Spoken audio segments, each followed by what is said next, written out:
पीले दांत वाली बहू। रंजना कभी ब्रश नहीं करती थी। उसे कितनी बार उसके माँ बाप ने डांटा, लेकिन उसका कोई असर उस पर होता ही नहीं था, जिस कारण से उसके दांत पीले पीले हो जाते हैं।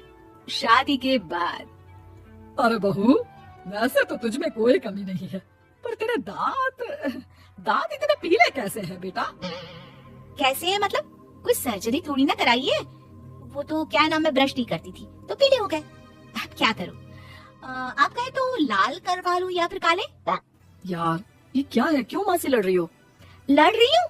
अरे मैं लड़ रही हूँ या ये बोल रही है कि दांत पीले है, पीले। अरे तपस्या थोड़ी ना की है इन्हें पीले करने के लिए। बकायदा ब्रश नहीं किया है 20 साल तक, तब जाकर। छी, कैसी बात कर रही हो? ये उस वक्त तो पीले नहीं थे जब हम लोग तुम्हें देखने आए थे। अरे तब साफ करवा लिया होगा डेंटिस्ट के पास जाकर। अब देखो कैसे पीले पीले लग रहे हैं। रंजना सास की तरफ गुस्से से देखती है। फिर शुरू हो गई पीले पीले पीले। अरे पीले तो तब भी थे जब मेरे हाथ का रसगुल्ला उड़ा उड़ा कर खा रही थी और बोल रही थी, लड़की नहीं गुणों का खजाना दे रहे हैं भाई साहब आप। अब वो लोग करते भी तो क्या करते, पीले दांत वाली बहू पल्ले पड़ी थी तो झेलना तो था ही। एक दिन कीर्तन में रंजना गाना गा रही थी। अरे कमला बहन, माँ का द्वार है, यहाँ तो सब शुद्ध होकर आते हैं, फिर अपनी बहू को ब्रश भी नहीं करवाती तुम। दूर से पीले पीले दांत भक्ति में बाधा उत्पन्न कर रहा है। और कोई 2 साल की बच्ची थोड़ी ना लेकर आई हूँ मैं बहू बनाकर। अच्छी खासी लड़की है, अरे कैसे करवाऊं ब्रश? ये तो उसे खुद करना चाहिए ना। अब माँ बाप तो इसके जैसे तैसे निपटा दिए, ये नहीं सोचा कि सास कैसे संभालेगी। सास बहू को लेकर घर आ जाती है, लेकिन सोच लेती है कि अब इसे लेकर कहीं नहीं जाएगी। अगले रोज बहू कहती है, अरे क्या हो गया, मंदिर नहीं जाना क्या? कीर्तन का वक्त हो रहा है।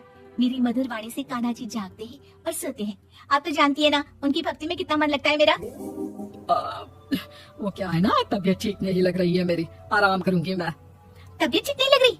अभी तो मिथुन के गाने पर नाच रही थी आप, और अब बोल रही है कि तबीयत ठीक नहीं लग रही।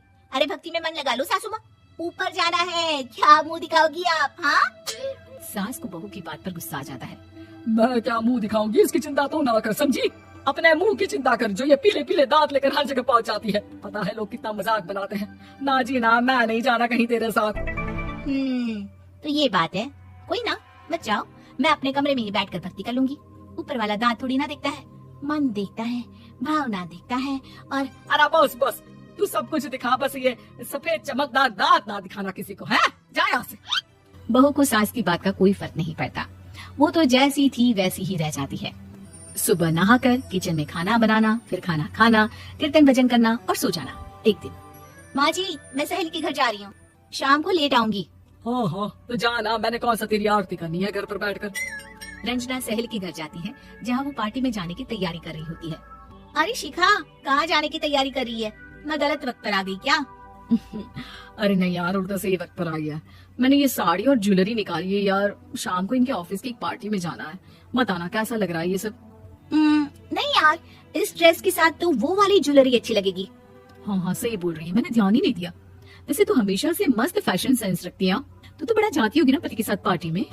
रंजना कुछ नहीं बोलती, बस सोचती है कि यार काश ये बात सही हो जाती, पर मैं क्यों नहीं जाती पार्टी में? क्या इन लोगों की कोई पार्टी होती नहीं होगी?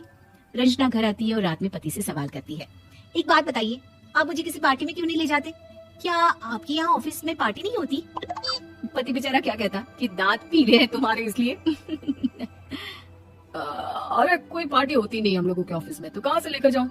और मार्केट, मॉल, कहीं वीकेंड घूमना, कहीं तो। अरे यार सारे हफ्ते में एक छुट्टी मिलती है, तो सोचता हूँ कि आराम ही कर लूँ। क्यों? रंजना मन मार के रह जाती है। पहले कभी सास के साथ मंदिर जाया करती थी, लेकिन वो भी सास ने ले जाना बंद कर दिया। घर बैठी बैठी रंजना बोर हो जाती है, तभी उसे आइडिया आता है और वो मायके जाने का सोचती है।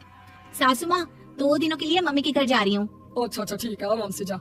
और हाँ, माँ से कुछ अच्छी आदत सीख कर आना कि कैसे शरीर के हर भाग की तरह दांतों की सफाई भी जरूरी होती है, समझी? शुरू हो गई ना आप? वो लोग आपकी तरह नहीं है कि छोटी छोटी बात का बतंगड़ बना दे। उन लोगों के लिए मैं मायने रखती हूँ, ना कि मेरे पीले पीले दांत। रंजना माँ को बिना बताए उन लोगों को सरप्राइज देती है, लेकिन जैसे ही वो दरवाजे पर पहुँचती है, अंदर देखती है कि घर वाले कहीं जा रहे होते हैं। अब माँ, काश रंजना दीदी के दांतों वाली प्रॉब्लम नहीं होती, तो वो भी हम लोगों के साथ चलती ना बुआ जी की बेटी की शादी में। हाँ बेटा, लेकिन अब उसे कौन समझाए कि उसको उसके पीले दांत नहीं दिखते, लेकिन उसके आसपास के लोगों को कितना एम्बैरेसिंग फील कराते हैं। मुझे तो कितनी बार उसके स्कूल की टीचर ने शिकायत की कि उसके साथ कोई लड़की बैठना भी नहीं चाहती, और ना ही कॉलेज में कोई उससे बात करना चाहता था। लेकिन पता नहीं क्यों उसे ये बात समझ में ही नहीं आती। कोई कमी नहीं है उस लड़की में, बस यही कि दांत पीले है। वो तो भला हो जीजा जी और उनकी माँ का, जो दीदी को जैसी है वैसे ही रखा हुआ है। रंजना को अपने घर वालों की बात सुनकर बहुत दुख होता है। वो सोचती है कि वो क्या करे, लेकिन फिर वो सीधा डेंटिस्ट के पास जाती है, अपने दांत चमकाती है और कसम खाती है कि वो रोज ब्रश करेगी। अरे क्या हो गया, तुम तो 2 दिनों के लिए गई थी ना। पर कोई ना, अच्छा है, चलो आ गई तो। रंजना सास के सामने आकर खड़ी हो जाती है और पूरी स्माइल करती है, उसके चमकदार दांतों को दिखाती हुई। चले मंदिर। माँ मुझे माफ कर दीजिए, मैंने आप लोगों को बहुत एम्बैरेसिंग फील करवाया। मैं आज से रोज ब्रश करूंगी।